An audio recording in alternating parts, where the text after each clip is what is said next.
Friends, my self कंचन शर्मा। आपका आज फिर से एक बार स्वागत है हमारे यूट्यूब क्लास जीनियस क्लासेस पर। और फ्रेंड्स, आई होप आप सब अच्छे होंगे। आज हम एक मज़ेदार टॉपिक करने वाले हैं, जीएसटी। ठीक है, मुझे बहुत बच्चों की क्वेरी आई कि जीएसटी के लिए कुछ लाइए। और मैंने सोचा क्यों ना आज क्लास को कुछ इंटरेस्टिंग बनाया जाए और आप लोगों की क्वेरी को सॉल्व किया जाए। सब जानते हैं कि जीएसटी हमारा 1 जुलाई 2017 से आया है, गुड्स एंड सर्विस टैक्स। ठीक है, उसका एक प्रोसेस है, रजिस्ट्रेशन प्रोसेस। ठीक है, आज मैं आपको सबको रजिस्ट्रेशन के बारे में बताऊंगी। ठीक है, चलिए क्लास स्टार्ट करते हैं। GST registration. जो लोग हमारे चैनल पे न्यू हैं वो हमारे चैनल को सब्सक्राइब कर लीजिए और बेल आइकन को प्रेस कर लीजिए। ठीक है, जिससे मेरी टाइम टू टाइम सारी नोटिफिकेशंस आप सब लोगों को मिलती रहें। ओके, चलिए स्टार्ट करते हैं।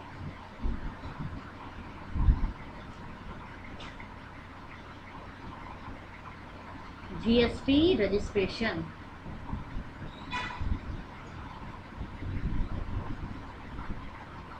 Registration is the most fundamental requirement for the identification of the taxpayer to ensure compliance and to obtain a unique registration number for the purpose of collecting tax on behalf of the government and to avail ITC accrued on the inward supplies। ठीक है, देखिए क्या है ये registration जो है एक fundamental requirement है फॉर द आइडेंटिफिकेशन मतलब पहचान करने के लिए ऑफ टैक्स पेयर की। ठीक है, रजिस्ट्रेशन जो किया जाता है वो किस लिए है, पहचान करने के लिए। ठीक है, of the taxpayer to ensure compliance and to obtain a unique registration number for the purpose of collecting tax.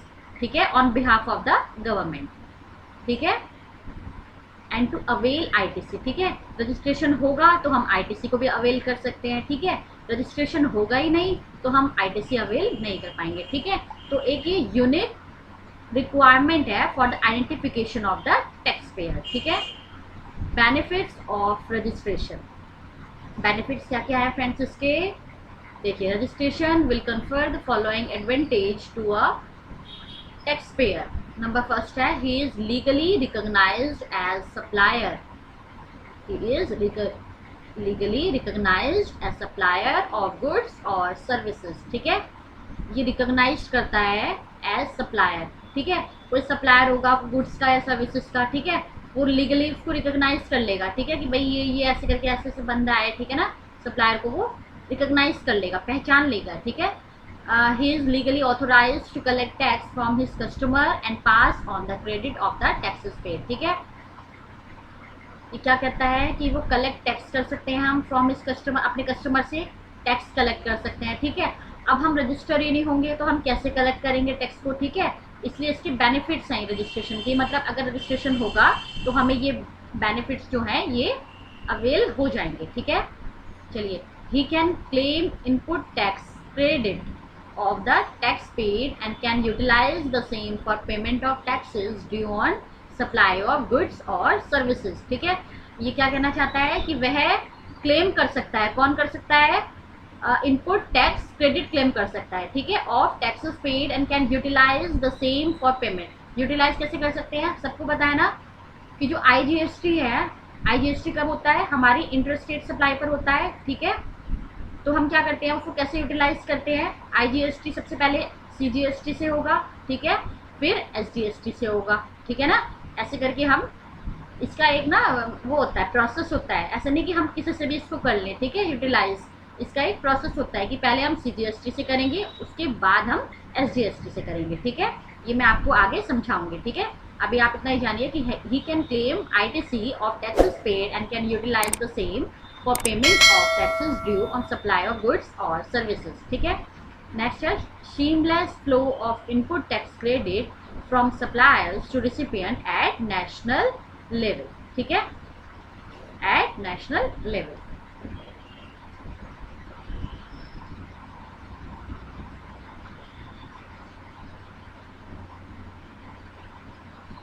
अब हम पढ़ेंगे थ्रेशोल्ड लिमिट थ्रेशोल्ड क्या है हमारी फॉर रजिस्ट्रेशन, ठीक है। हम पढ़ेंगे हमारा थ्रेशोल्ड क्या है, ठीक है, थ्रेशोल्ड लिमिट क्या है हमारी फॉर रजिस्ट्रेशन के लिए, ठीक है।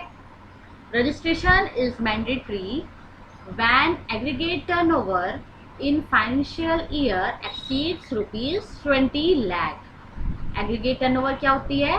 Value of taxable supply, taxable of supplies plus exempt supply plus interstate supplies plus export of both goods and services of person having the same PAN, ठीक है, on all India basis, ठीक है।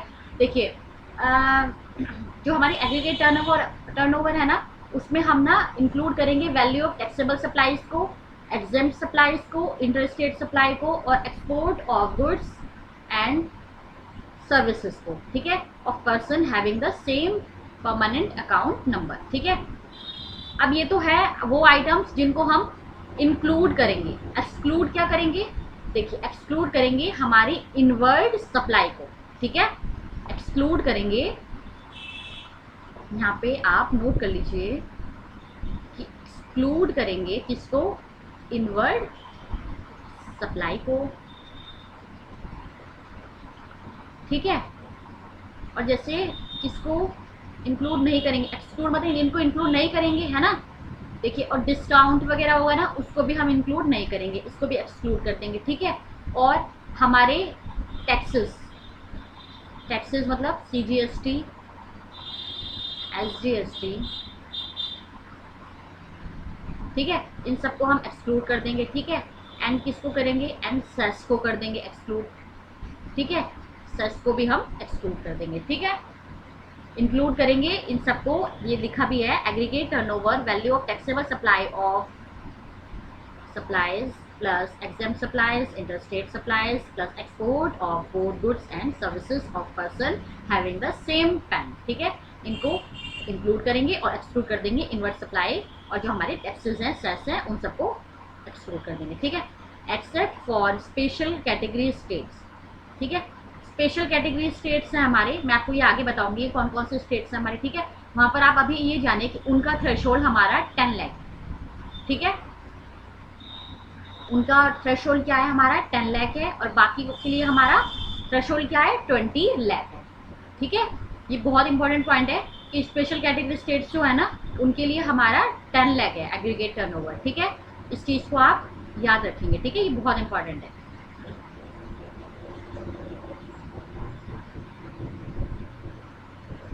जो special category states है उसमें हमारा मणिपुर, मिजोरम, नागालैंड, त्रिपुरा, ठीक है, ये सब आएगा, और ये सब मैं आपको अलग से लिखवा दूंगी, ठीक है। इसकी आप चिंता मत कीजिए कि फिर आप ये सोचिए कि स्पेशल कैटेगरी स्टेट्स क्या होते हैं, ठीक है। उसमें कुछ स्टेट्स आते हैं, वो मैं आपको अलग से बता दूंगी, ठीक है। चलिए फ्रेंड्स आगे चलते हैं। Exemption for registration. एग्जेम्पशन मतलब कि इन लोगों को रजिस्ट्रेशन की ज़रूरत नहीं है, ठीक है, ये एग्जेम्प्ट किया गया है इन लोगों को। किसको किया गया है? Irrespective of the turnover, the following dealers are exempted from the registration, ठीक है।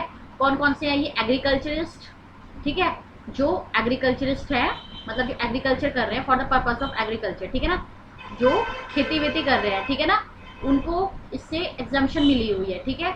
Supply of exclusively exempt goods, ठीक है, इनको रजिस्ट्रेशन की जरूरत नहीं है, ये लोग एग्जेम्प्ट हैं, ठीक है, ये लोग हैं एग्जेम्प्ट, ठीक है। एग्रीकल्चर में कुछ भी हो सकता है, ठीक है, एग्रीकल्चर वूल, लेदर, ठीक है ना, कुछ भी हो सकता है, ग्रॉन सीड्स, ठीक है ना, ये सबको पता होगा एग्रीकल्चर क्या होते हैं, ठीक है ना। चलिए एक है वॉलेंट्री रजिस्ट्रेशन। देखिए फ्रेंड्स, देखिए वॉलेंट्री रजिस्ट्रेशन क्या है कि रजिस्ट्रेशन की ज़रूरत भी नहीं है तब भी वो रजिस्ट्रेशन करा रहा है, ठीक है, उसको बोलते हैं आ बैल मुझे मार, ठीक है। इसका मतलब ये है कि वॉलेंट्री रजिस्ट्रेशन मतलब अपनी इच्छा से रजिस्ट्रेशन, ठीक है। इसको पढ़िए चलो।